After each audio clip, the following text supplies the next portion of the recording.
तो काशी में एक विद्वान रहते थे, बचपन से उनको भागवत जी पढ़ने का शौक लग गया। अब तो ऐसा शौक लगा, उठते बैठते चलते फिरते बस उनको यही लगता मैं कहीं एक आसन लगा के बैठ जाऊं, भागवत जी पढ़ूं।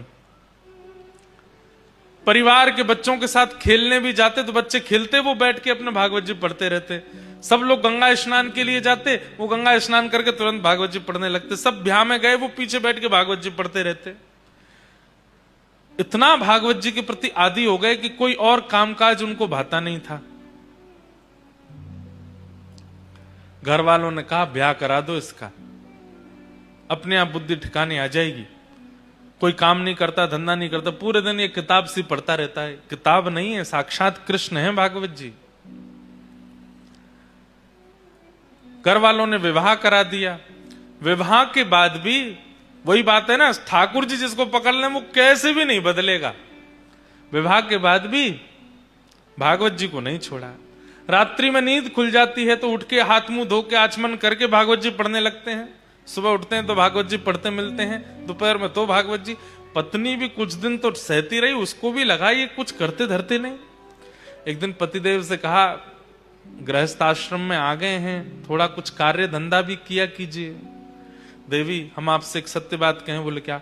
हम और सब कामों में नालायक हैं, नहीं कर पाएंगे। आप देख लो, कुछ आपको भाई तो कर लो घर चलाने के लिए, हमसे नहीं होगा। आजकल की कन्या होती तो छोड़ के चली गई होती, पर पुराने भारत के बोले अब क्या करें, हम ही कुछ करते हैं। तो वो घर घर जाती, भोजन बनाती और उससे जो वेतन मिलता उससे घर चलता था। पतिदेव कुछ नहीं करते। चलने लगा घर, 2-3 बालक भी हो गए, लेकिन भागवत जी के प्रति मोह घटा नहीं।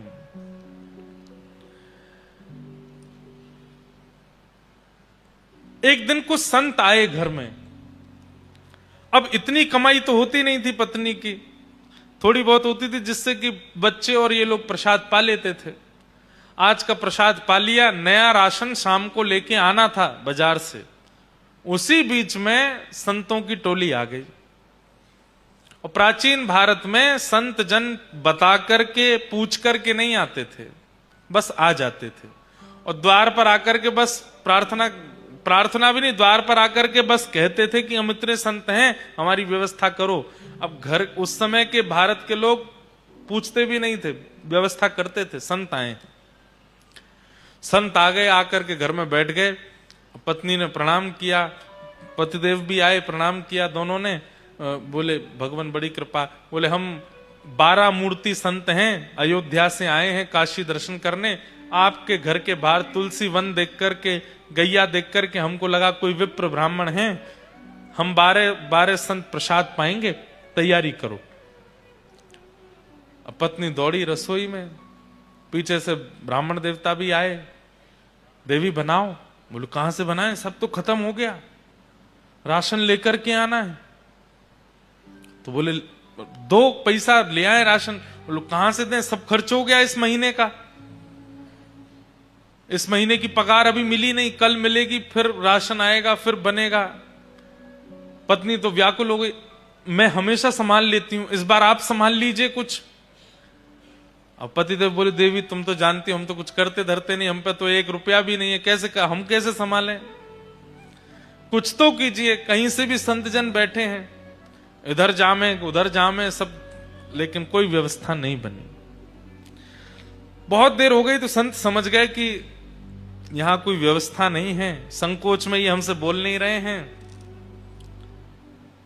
संत जन अपने आसन लेके उठ गए, बोले बिटिया फिर कभी आएंगे, आज के लिए जय सिया राम कह करके चले गए। लेकिन आज इतने वर्ष बाद आज उसको बड़ी ग्लानि हुई और अपने पति से लड़ने लगी। आज आप भी अगर कुछ काम धंधा कर रहे होते तो घर की इतनी बुरी स्थिति नहीं होती।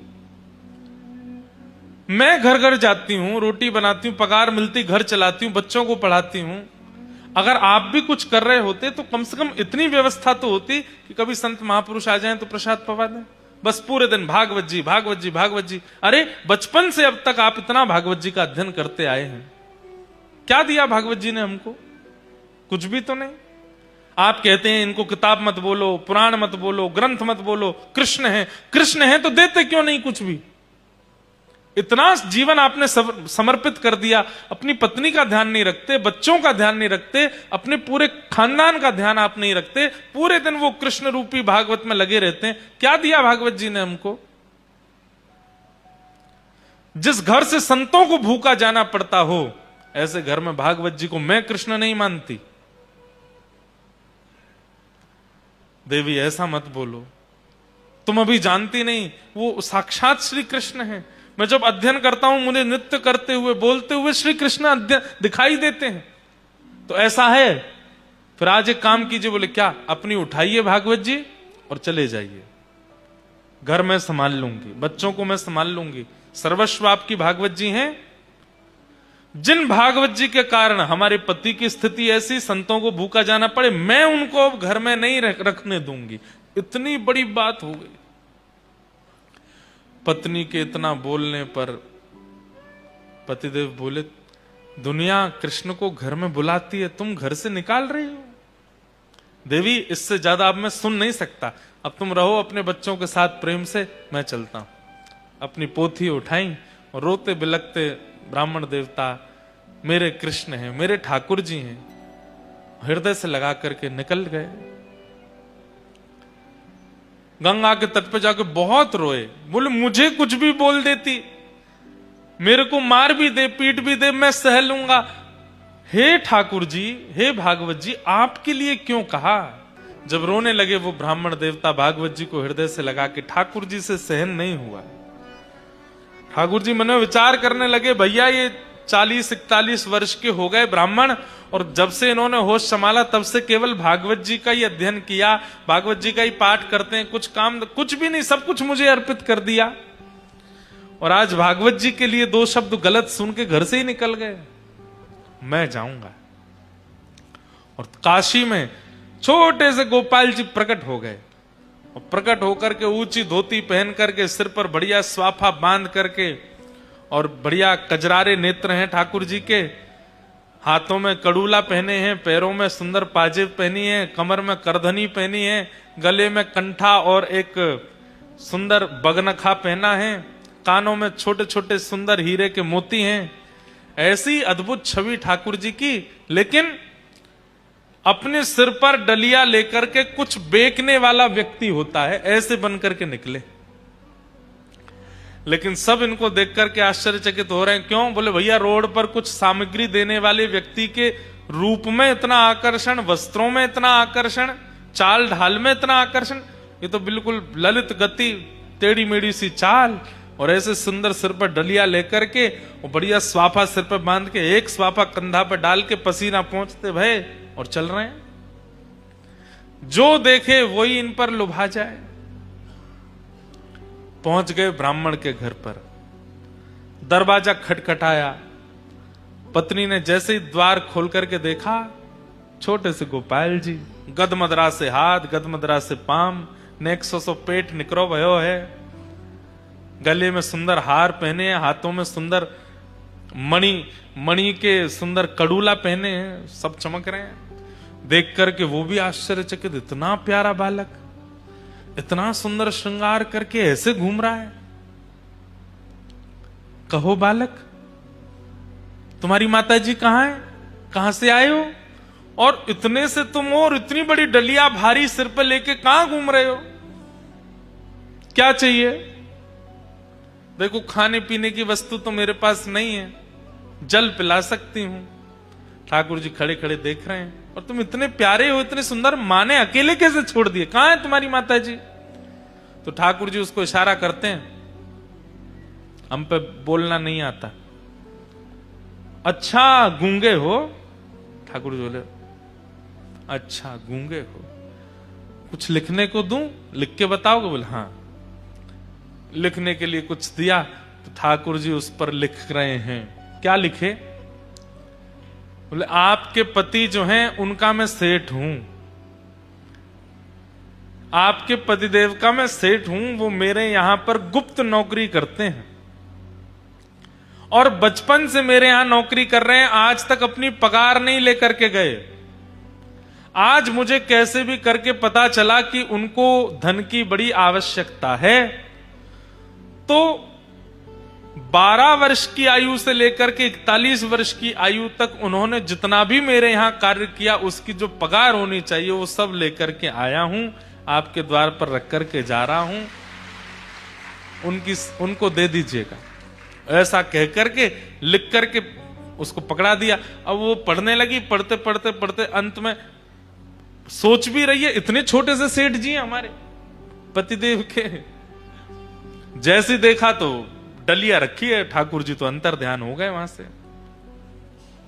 डलिया के ऊपर से जैसे ही वस्त्र हटाया, ऐसी ऐसी मणियां रत्न आभूषणों से जड़ित, और इतने सुंदर सुंदर उसमें स्वर्ण के आभूषण, मणियां, हीरे जवाहरात सब चमक रहे हैं। अरे काशी के नरेश के पास भी इतनी संपत्ति नहीं होगी जितनी संपत्ति और बहुमूल्य मणियों को देख करके वो बालक गए। पत्नी की तो आंखें खुली रह गई, बोले कि पतिदेव इतनी बड़ी नौकरी करते थे, आज तक नहीं बताया। डलिया उठाने लगी तो उठी नहीं, बच्चों को बुलाया, 3-4 बच्चे स्वयं लगे तो जैसे तैसे खिसका के भीतर लाए। इतनी धन संपत्ति देख करके पत्नी तो बड़ी व्याकुल हो गई। छोटे वाले बालक को भेजा, जाओ पिताजी को ढूंढो, गंगा के तट पर होंगे, उनसे कहो जल्दी हमें लौट करके माँ ने बढ़िया पकवान बनाए घर में। बालक दौड़ा दौड़ा गया तो वहां पर भागवत जी का पाठ कर रहे थे, अश्रुबिंद गिर रहे हैं। पिताजी जल्दी घर आइए, मैया ने बहुत सुंदर पकवान बनाए हैं आपके लिए, वो प्रतीक्षा कर रही हैं, आप पाएंगे तभी पाएंगे, जल्दी आ जाइए। ब्राह्मण देवता सोचने लगे, लड़ने के बाद पकवान कौन बनाता है घर में? हमको घर से निकाल दिया, इतना सब कुछ बड़ा बुला बोल दिया, और सुबह संतों को पवाने के लिए एक फूटी कौड़ी नहीं थी, अब पकवान बनाए हैं। चलो भागवत जी का पाठ पूर्ण करके हृदय से लगा के गए। लौट करके घर जैसे ही आए, द्वार खटखटाया। इतने में तो पत्नी उसमें से कुछ स्वर्ण लेकर के बढ़िया साड़ी आड़ी खरीद के बढ़िया सुंदर तैयारियां करके आ चुकी घर पर, पूरा घर सजा दिया। जैसे ही द्वार खुला, अपनी पत्नी को इतने सुंदर वेश में देख करके ब्राह्मण देवता, अच्छा गलती से आ गया हूं, कोई और घर है शायद आगे वाला होगा। पत्नी बोली, अरे यही मैं ही हूं, कहां जा रहे हैं? देवी तुम हो? इतनी गोरी पहले तो नहीं लगी थी, इतना बढ़िया वस्त्र पहले तो नहीं पहना, कहां से आया? बच्चे आए निकल करके, वो भी बढ़िया सुंदर सुंदर धोती कुर्ता पहन के, तो बच्चों को देख के बोले, ये कहां से लाए हो? मैं तो आज इतने वर्ष हो गए, एक एक 2 कुर्ताओं में पूरा जीवन निकाल दिया, कैसे आया भाई? ये कौन करके गया ये सब? पत्नी बोली, ज्यादा होशियार मत बनिए, सारी पोल पट्टी खुल गई है आपकी। बोले, क्या पोल पट्टी? बोले, आपकी नौकरी वोकरी के बारे में सब पता चल गया हमको। पतिदेव बोले, कौन सी नौकरी? हम कुछ नहीं करते। अच्छा आओ भीतर आओ। भीतर ले जाकर के डलिया रखी थी कमरे में, खोल के दिखाया, देखिए रत्नों की चमकाहट देख करके बोले, देवी कहां से चोरी करके लाई हो? बोले, चोरी नहीं करके लाई हूं, आपका मालिक आया था, गूंगा मालिक। और एक बात बताइए, इतना छोटा, मैं हमारे बच्चों से भी छोटा था वो, उसको मालिक, लेकिन क्या सुंदर उसका वर्ण, आहा क्या कड़ूला पहने थे, सिर पर क्या सुंदर पाग बंदी थी, उस पर मोती के हार, गले में कंठा, कौंधनी, पैरों में पाजेब, थोड़े थोड़े नील वर्ण के सा अंग। अब ये पत्नी बोलती जाए और पत्नी, ठाकुर जी का चिंतन पतिदेव के चित्त में आ रहा है कि निश्चित ठाकुर जी आए। देवी तुम्हें कैसे पता? उन्होंने बताया। बोले कि लिख के दे के गए हैं। जब बोले मुझे दिखाओ कहां लिखा है, पर्चा दिया तो पत्र देखा, उसमें जितनी लिपियां थीं वो लिपियां देखते देखते वो आपस में मिलने लगी, और मिलते मिलते मिलते मिलते वो समस्त लिपियां एक आकृति बनाती हैं, और उस आकृति में नन्हे से गोपाल जी सिर पर डलिया रखे ऐसे खड़े हैं, वो एक आकृति प्रकट हो जाती। नेत्र सजल हो गए, बेहोश हो गए ब्राह्मण देवता। होश में आए तो रोने लगे। देवी वो कहां गए, कहां चले गए, मुझे बताओ ना। अरे सेठ जी हैं, तुम्हें तो पता होगी कहां है। अरे वो सेठ मेरे नहीं है, पूरे विश्व के सेठ हैं, साक्षात ठाकुर जी आए थे। और ये जो बात कहकर के गए ना कि मैंने जीवन भर उनके यहां नौकरी की है, ये भागवत जी ही, मैं अकिंचन भाव से भागवत जी का जो पाठ करता था उसी का वो पूर्ण जो भी मैंने किया है उसका वो सब वेतन देने के लिए आए थे। श्रीमद् भागवत जी को तुम कृष्ण नहीं मानती, वो भागवत जी कृष्ण स्वरूप ही आए थे और ये सब दे करके गए। श्रीमद् भागवत ग्रंथ नहीं है, पोथी नहीं है बंधु, आज आ गए हैं, प्रयास कीजिएगा, अपना आसन संग लेकर के आइए, जिस स्थान पर बैठे हैं नित्य उसी स्थान पर बैठिए, एक एक शब्द ध्यान से सुनिए और सुनने के बाद अपने जीवन में उतारना प्रारंभ कर दीजिए। एक क्षण की भी कथा छूटे ना। आप अनुभव करेंगे 8वें दिन से ही स्वप्न में, अनुभव में, किसी कृपा से ठाकुर जी की अनुभूति होने लग जाएगी। भागवत जी की ऐसी कृपा है। श्रीमद् भागवत साक्षात कृष्ण की प्राप्ति कराती है।